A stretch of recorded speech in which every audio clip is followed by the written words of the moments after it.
Anaumwa. Gigi ni mgonjwa.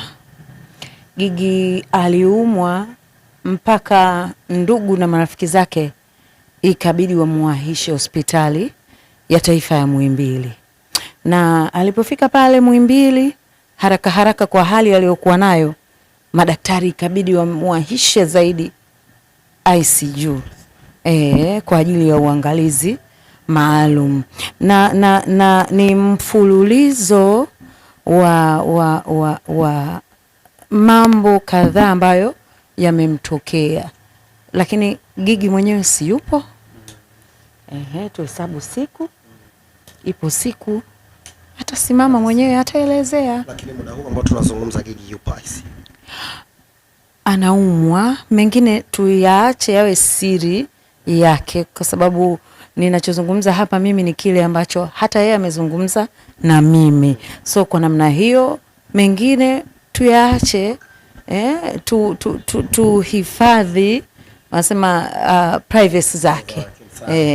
Wewe ni mtu ambaye mara nyingi unajua lifestyle ya wasanii. Tumeona watu wengi namna ambavyo wanasema kuhusu Gigy Money kwamba kwa muda mrefu Gigi amekuwa hayuko sawa kiafya ya akili. Yaani ukiachia mbali na kuumwa ambapo leo amepelekwa hospitali, lakini kiafya ya akili hakuwa sawa. Kwa jinsi ambavyo unafuatilia maisha ya Gigi, unamuona harakati zake za maisha kila siku, pengine ni kweli kuna namna Gigi alikuwa hayuko sawa kwenye afya ya akili?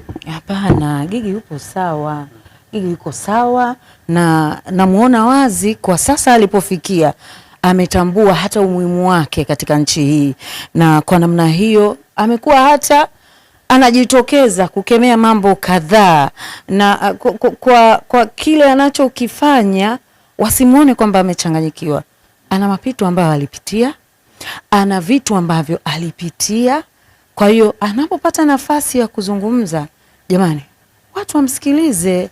Unajua ishu moja ya Gigi ni mtu wa furaha sana, na tabia yake sio ya kunungunika sana. Unajua mtu ukishakuwa mnungunikaji, kuna kitu unakosa, na inapotokea kwa mfano sisi hivi Gigi ndo ameamua kusononeka, fulani ulinifanyia hivi, ulinitesi sana, watu hawajamzoea vile. Sio kwamba basi ndo akili yake ina shida. Hapana, nadhani ameamua tu kuwa muwazi.